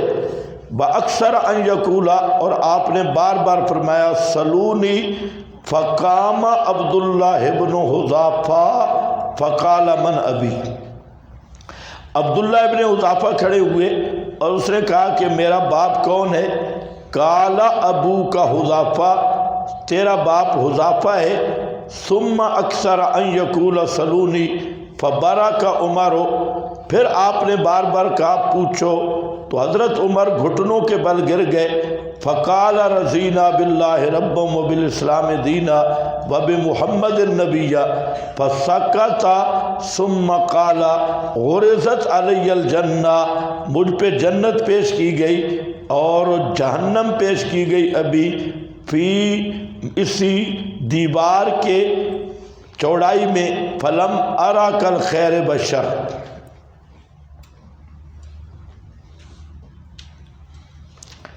ایک. اب یہ حدیث آئی، مقام استدلال کیا ہے؟ سلونی اما شئتم، سلونی اما شئتم. تو اوپر جہاں تو لفظ نہیں ہے، اس کے طرق بہت ہیں. اوپر ہے سلونی، سوال کرو مجھ سے، جس چیز کا بھی سوال کرو گے جب تک میں اس مقام پر موجود ہوں تو میں جواب دوں گا. تو یہ کہنا کہ مجھ سے سوال کرو، آگے کوئی پابندی نہیں لگائی کس کے بارے میں نہیں کرنا، جو مرضی سوال کرو، جیسے سوال کرو. ما دمت فی مقام، جب تک میں جہاں موجود ہوں تو میں جواب دوں گا. اگر آپ جمیع ما کان ما یکون نہیں جانتے تو سلونی کیسے کہہ سکتے؟ آپ سب کچھ جانتے ہیں تب تو سلونی کہا، اور فرمایا کہ جب تک میں ادھر منبر پہ ہوں سوال کرو اور میں جواب دوں گا. سمجھ گئے میری بات؟ یہ تب ہو سکتا ہے کہ آپ جمیع ما کان و ما یکون بولتے کیوں نہیں ہو؟ تو جانتے ہو. یہ سوال، اس کا جواب سے پہلے ایک تمہیز سمجھو تاکہ تمہیں کوئی حدیث کا بھی پتہ چلے. گڑبڑ جو روایات میں ہوتی ہے نا اسی طرح ہوتی ہے. اب یہاں راویوں نے گڑبڑ کی، حدیث اس طرح نہیں ہے، بخاری مسلم میں ہے آئی ہوئی ہے، گڑبڑ ہے. پوری تخریج کر لو، یہ دو الگ الگ حدیثیں. جنت اور جہنم کا جب منظر دیکھا تو وہ صلاۃ کسوف کی بات ہے جی وہ کس کی بات ہے؟ صلاۃ کسوف کی بات ہے۔ وہاں آپ نے دیوار میں جنت اور جہنم کا منظر دیکھا تھا، اور وہاں لفظ ہے ممثلتین فی ھذا الجدار، جنت جہنم نہیں دیوار میں تھی، اس کا عکس پیش کیا گیا، مثالی صورت پیش کی گئی تھی۔ آپ صلاۃ کسوف میں تھے، آپ آگے ہوئے پھر پیچھے ہوئے، اور وہی پھر رکوعوں کا بھی اختلاف ہوا اس میں، اور بھی صوفی سو بھی رہا ہے، اور بھی واقعات پیش آئے، اور اس نے آپ نے یہ بھی فرمایا رأیت ذلی وذلکم فیہا، وہ جہنم میں میں نے اپنا سایہ بھی دیکھا، تمہارا سایہ بھی دیکھا، سایہ تھا تو دیکھا ہے نا جی ذلی وذلکم، تو اصل حدیث وہ الگ ہے۔ اور یہ جو واقعہ ہے سلونی اما شئتم والا، یہ بالکل الگ ہے۔ اب راوی نے اس کو جوڑ دیا صلاۃ ظہر کے ساتھ، اور بابا وہ صلاۃ کسوف ہے، تو یہ دونوں الگ الگ واقعات ہیں، ایک نہیں۔ اسی لیے ہمارے حضرت مولانا حسین علی رحمۃ اللہ علیہ، ان کا جو طرز حدیث ہے، حدیث حال اس طرز پہ ہوتی ہے، حضرت فرماتے ہیں پہلے اس مضمون کی ساری حدیثیں جمع تو کرو نا، فیصلہ تو کرو نا، راویوں نے کیسے کیسے کہاں کی بات کہاں لگائی، کہاں کی بات کہاں لگے۔ راوی بھی آپ جیسے تھے، جیسے میں کچھ کہتا ہوں آپ کیا لگاتی ہیں۔ تو بات نماز ظہر کی نہیں ہے، بات یہ الگ حدیثیں، ایک حدیث ہے صلاۃ کسوف کی جہاں جنت اور جہنم کا مشاہدہ ہوا۔ پھر آپ کے مولوی جہاں پھنس جاتے ہیں تو کیا کہتے ہیں، یہ واقعے مختلف ہے۔ کیا دلیل ہے واقعے مختلف ہے؟ پوری بخاری میں واقعے مختلف ہے، اور جو بخاری مسلم جانتا ہے اسے پتہ ہے کہ حضرت عائشہ پہ ایک دفعہ ہوا یا کئی دفعہ ہوا؟ ایک دفعہ، تو وہ حدیثیں پڑھو تو 5-6 طریقے پہ آئی ہوئی ہیں، تو کیا اب وہاں کہوں کہ واقعہ مختلف ہے؟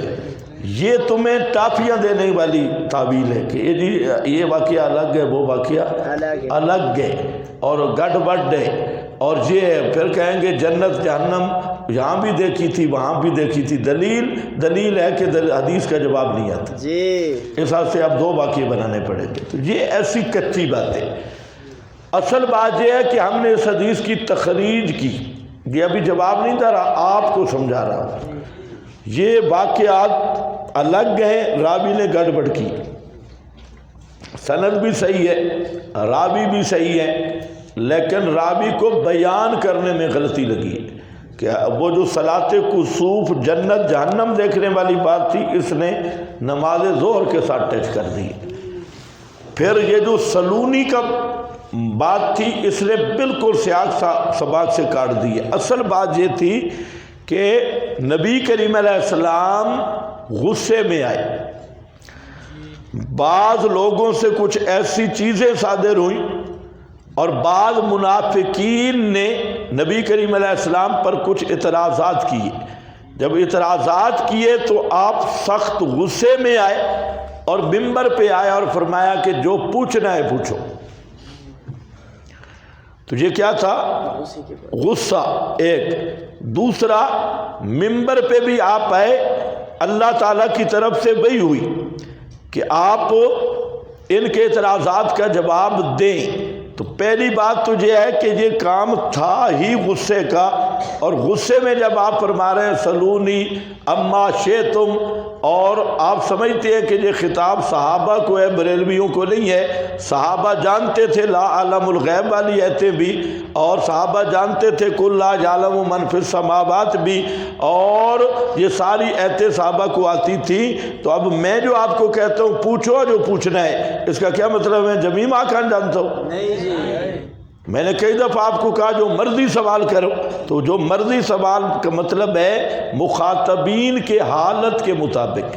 یہ عموم کیا ہے؟ مخاطبین کی حالت کے مطابق، اور خود مخاطب کی حالت کے مطابق۔ تو الغرض اس حدیث میں نہ جمی ماکان کی بات ہے، نہ جمی ما یکون کی بات ہے، نہ علم الغیب کی بات ہے۔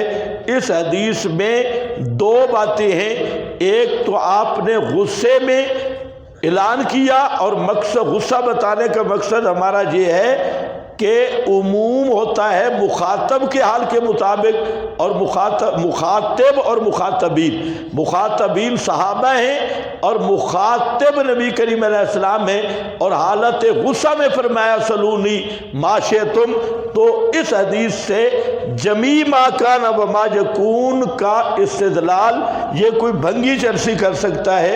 اس حدیث میں نہ کوئی دلالت ہے، نہ کوئی اشارہ ہے، نہ کوئی اور چیز ہے، اور زیادہ اگر آکڑے تو پھر خبر واحد بھی ہے۔ خبر واحد کا نصوص قطعیہ کے مقابل کوئی مقام نہیں ہے، تو اس لیے اس کا صحیح معنی کرو۔ اس لیے آگے اسی پر آ رہا ہے، یہ جو اگلی حدیث ہے جواب میں، عن ابی موسیٰ قال سئل النبی صلی اللہ علیہ وسلم عن اشیاء کرہا، آپ سے بعض سوال ہوئے تو آپ نے ناپسند کیا۔ اس کے بعد غضبا، آپ غصہ میں آئے، فلما اکثر علی، جب سوال بڑھے تو آپ غصے میں تھے، ثم قال للناس سلونی اما شئتم۔ اصل یہ حدیث ہے۔ اور جو دوسری میں نے کہا تھا کہ وہ انی صبرت لی الجنت والنار فرأیتہما دون ھذا الحائط، یہ اس لیے میں نے کہی میری طرف توجہ کرو۔ اس پر بھی بریلوی کہتے ہیں کہ دیکھو نبی زمین پہ تھے اور جنت جہنم ایک دیوار میں آ سکتی ہے، تو نبی پوری کائنات کا مشاہدہ نہیں کر سکتے، اس لیے اس پہ بھی آ گیا صبرت ممثلتین، تو یہ جنت اور جہنم کا عکس تھا اور صبر مثالیہ تھی۔ اس لیے امام نووی نے لکھا قال العلماء، سب علماء نے اس کا معنی کیا، ھذا القول منہ محمول علی انہ اوحی الیہ، آپ کو وحی کے ذریعے کہا گیا کہ آپ فرمائیں سلونی وَإِلَّا فَلَا يَعْلَمُ، ورنہ آپ نہیں جانتے تھے جو بھی آپ سے مغیبات پوچھے، الا بِإِعْلَامِ اللَّهِ وَظَاهِرُ الْحَدِيثِ عَنْ قَوْلِهِ سَلُونِي إِنَّمَا كَانَ غَضَبًا۔ تو امام نووی کا جہاں صرف حوالہ ہے، سب شارحین نے اس حدیث کے دو معمل ذکر کیے، ایک یہ کہ یہ سوال آپ نے غضباً کیا، سلونی والا اعلان غضباً تھا، ناراض تھے، اور دوسرا یہ ہے کہ وحی کے ذریعے آپ سے یہ اعلان کرایا گیا، ورنہ یہ کہنا کہ آپ سب کو جانتے ہیں تو یہ تو سب نصوص کے خلاف ہے، اور شارحین نے بھی اس کا یہی معنی کیا۔ کچھ سمجھ آئی بات؟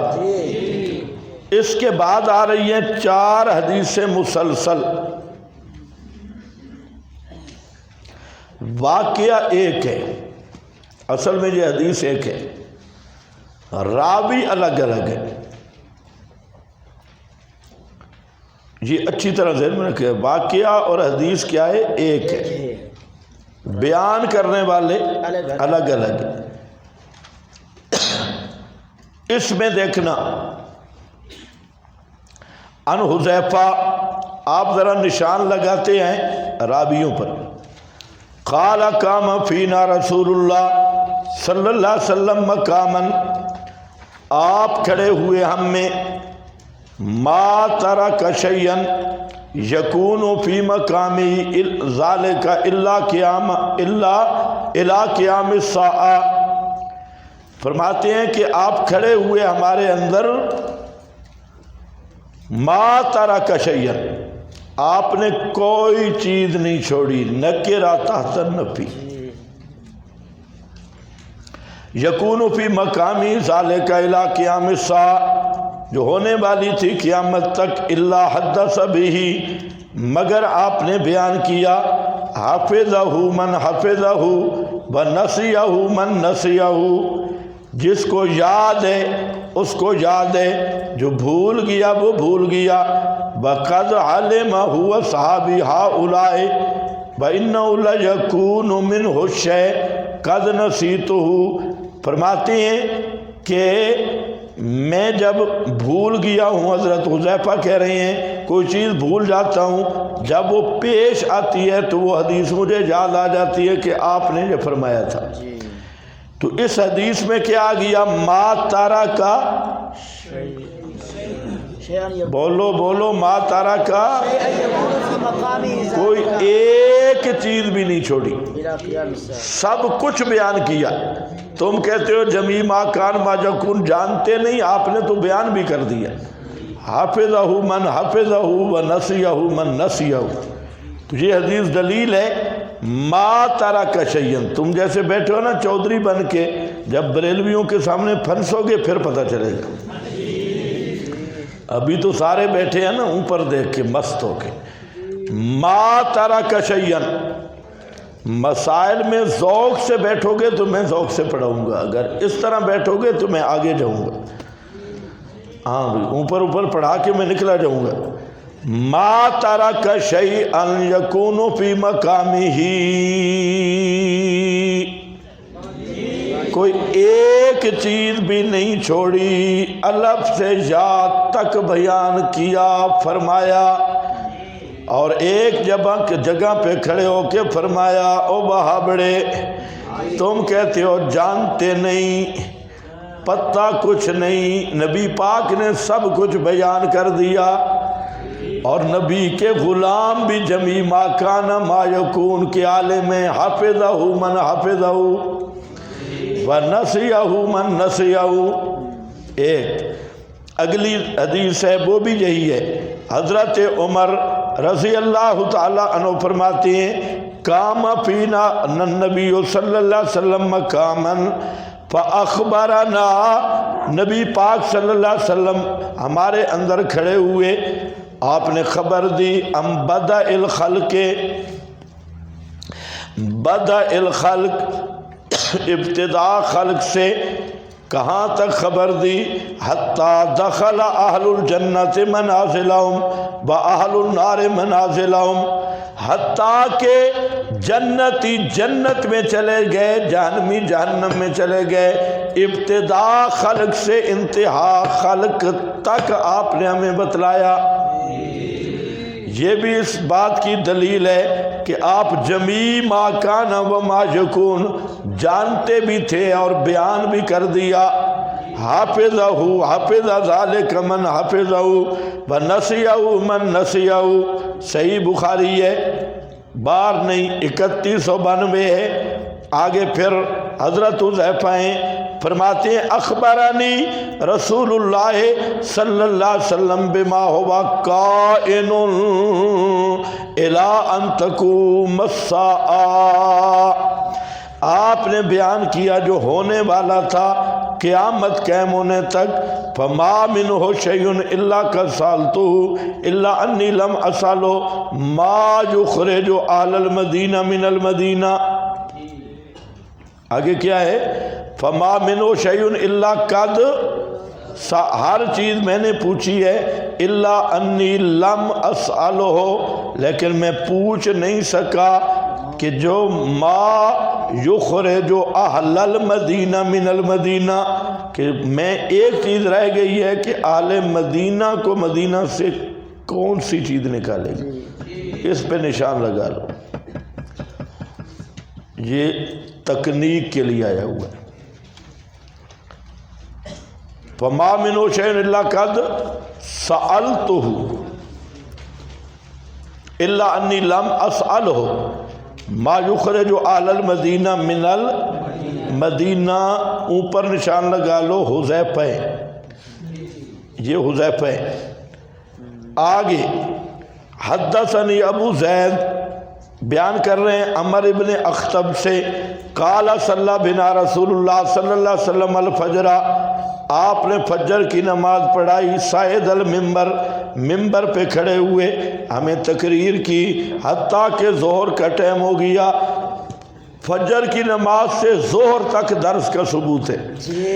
فنزل فصلی ثم صعد المنبر، آپ نماز کا وقفہ کیا پھر ممبر پہ چڑھ گئے، فخطبنا، پھر آپ نے بیان کیا حتیٰ کہ عصر کی نماز کا ٹائم ہو گیا۔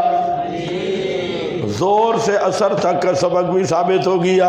ثم نزل فصلی، پھر آپ نے عصر کی نماز پڑھائی، ثم صعد المنبر، پھر آپ ممبر پہ آ گئے، فخطبنا حتیٰ غربت الشمس، شکر تم وہاں نہیں تھے، تم تو بھاگ جاتے بسترے اٹھا کے۔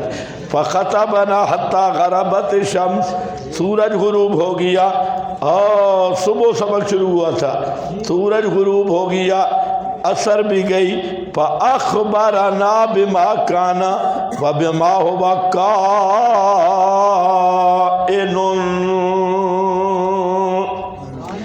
تو آپ نے صبح سے لے کے شام تک ابتدا خلق سے جمیع ما کان و ما یکون سب کی خبر دی ہے۔ فعالمنا احفظنا، ہم میں سے بڑا عالم ہوئی ہے جو احفظ ہے، زیادہ ان چیزوں کو یاد کرنے والا ہے۔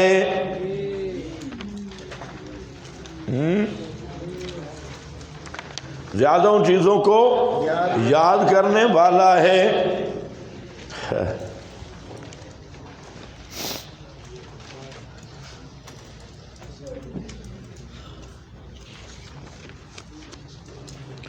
حضرت ابو سعید خدری کی حدیث ہے، یہ حدیث ایک ہے، وہی حدیث ہے، راوی مختلف ہیں۔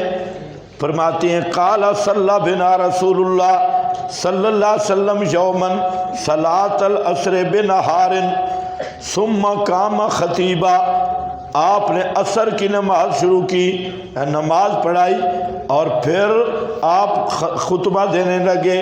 فلم یدع شیئا یکون الی قیام الساعہ الا اخبرنا به حفظہ من حفظہ ونسیہ من نسیہ وکان فیما قال ان الدنیا غلوۃ خضرۃ وان اللہ، دنیا بڑی میٹھی ہے اور بے شک اللہ تمہیں خلیفہ بنائے گا، پس دیکھے گا کیسے عمل کرتے ہو۔ الا فاتقوا الدنیا، بچ جاؤ دنیا سے اور عورتوں سے بھی ہوشیار رہو۔ وکان فیما قال، اور اسی طرح آگے جہلیت کے بارے میں فرمایا، قال فبکا ابو سعید قال واللہ رأینا اشیاء فہبنا فکان فیما قال ان الا انہ یونصب لکل غادر لواء یوم القیامہ۔ اب یہ پورا صفحہ جواب ہے پہلی ساری حدیثوں کا، اگر آپ کو یاد ہے۔ اب میری طرف دیکھو، مسئلہ یہ ہے کہ آپ صلی اللہ علیہ وسلم نے خطبہ ارشاد فرمایا، حدیث ایک ہے،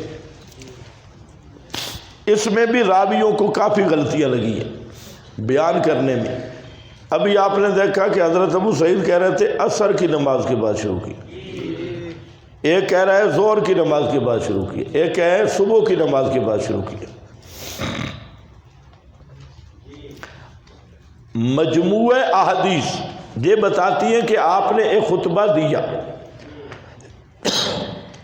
اس خطبہ میں آپ صلی اللہ علیہ وسلم نے فتن پہ گفتگو کی۔ کس پہ گفتگو کی؟ فتن پہ گفتگو کی، اور جو بڑے بڑے فتنے اور بڑے بڑے حادثات امت کو پیش آنے تھے آپ نے وہ بیان کیے، اور اس کا کوئی منکر نہیں، اور وہ کتب حدیث میں موجود ہیں جن کو علامات الساعہ کہا جاتا ہے، اور جس میں بڑے بڑے فتن اور علامات الساعہ، اور وہ محفوظ ہے، ورنہ پیغمبر کی زبان سے نکلی ہوئی بات دین ہے، اور دین ضائع نہیں ہو سکتا، دین محفوظ ہوتا ہے۔ تو جو چیزیں آپ نے بیان کی ہیں وہ بین یدی الساعہ علامات الساعہ وہ بالکل موجود ہیں۔ تو اس حدیث کا مقصد، حدیث ایک ہے، الگ حدیث نہیں، ایک ہی واقعہ ہے۔ تو آپ نے ایک طویل مجلس میں خطاب کیا جس میں آپ صلی اللہ علیہ وسلم نے بڑے بڑے فتنوں کو بیان کیا، جیسا کہ ابو سعید کی حدیث میں یہ صراحت موجود ہے کہ آپ نے یہ بیان کون سا کیا تھا کہ دنیا میٹھی ہے اور یہ سرسبز شاداب ہے۔ پھر اسی حدیث کے آخر میں آپ دیکھیں تو سب فتنوں کی بات ہو رہی ہے کہ یہ حدیث ان احادیث کے لیے مفسرہ ہے جو پہلی 4 راویوں سے روایت آئی، تو جہاں اس نے بالکل یہ بات بتا دی، واضح کر دی کہ لا غدرۃ اعظم من غدرۃ امام عامۃ، تو یہ سارے جو پیش آمدہ اور وہ پیش آمدہ مسائل بھی وہ تھے جن کا تعلق فتن سے تھا، ان کو آپ نے بیان کیا۔ تو یہ تو کوئی ایسی بات ہے نہیں جس کا کوئی منکر ہو۔ یہ حدیث آپ دیکھ لیں، یہ ساری فمن عصب شیء من ذلک فلیلصق بالارض قال وجعلنا نلتفت الى الشمس هل بقي منا شيء فقال رسول اللہ صلی اللہ علیہ وسلم الا انه لم يبق من الدنيا فيما مضى منها الا كما بقي من يومكم هذا في مضى منه۔ وفي الباب حذیفہ و ابی مریم و ابی زید اور اخطب مغیرہ بن شعبہ، انہوں نے ذکر کیا حدثهم بما هو قائم لا ان تقوم الساعة فهذا حدیث حسن۔ امام ترمذی نے خود یہ جو حدیث ما ترک شیئا آئی اور یکون فی مقامہ ہی، تو اس شیئا کی تنوین تنبیہ کی ہے، اور اس سے مراد کیا ہے؟ فتن کی خبریں ہیں۔ کیا مراد ہے بولو؟ اخبار فتن، جو بڑے بڑے موٹے موٹے فتنے تھے، آپ نے امت کو آگاہ کیا۔ تو یہ بعض ما کان و بعض ما یکون ہے، یہ بالکل صحیح ہے۔ اب کیسے آپ کہیں گے؟ تقریر کیا ہوگی؟ تقریر یہ ہے کہ یہ جو ما ترک شیئا یکون فی مقام، ان احادیث کی جو مفسر حدیث ہے وہ ابو سعید والی حدیث ہے۔ اسی طرح اگر آپ ابو داؤد میں چلے جائیں تو وہاں خود حضرت حذیفہ کہتے ہیں کہ بڑے بڑے فتنوں کے بارے میں آپ نے بتایا کہ فلاں فتنہ ہوگا، فلاں فتنہ۔ ورنہ مولوی سعید اسد سے میں نے اسی کا بارے میں پوچھا تو اس نے یہ پیش کی، تو میں نے اسے کہا کہ آپ مجھے بتائیں کہ ما ترک شیئا، اس کو اگر جمیع ما کان ما یکون پہ لے جائیں تو جمیع ما کان ما یکونوں میں کون سی چیزیں آتی ہیں؟ آپ نے ممبر پہ یہ بیان کیا کہ فلاں امتی اتنی دفعہ بتی کرے گا،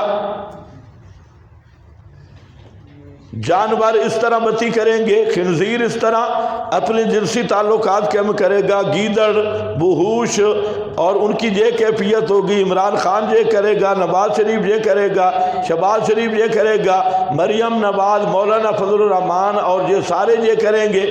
یہ باتیں آپ نے ممبر پہ بیان کی، آپ کو شرم نہیں آتی؟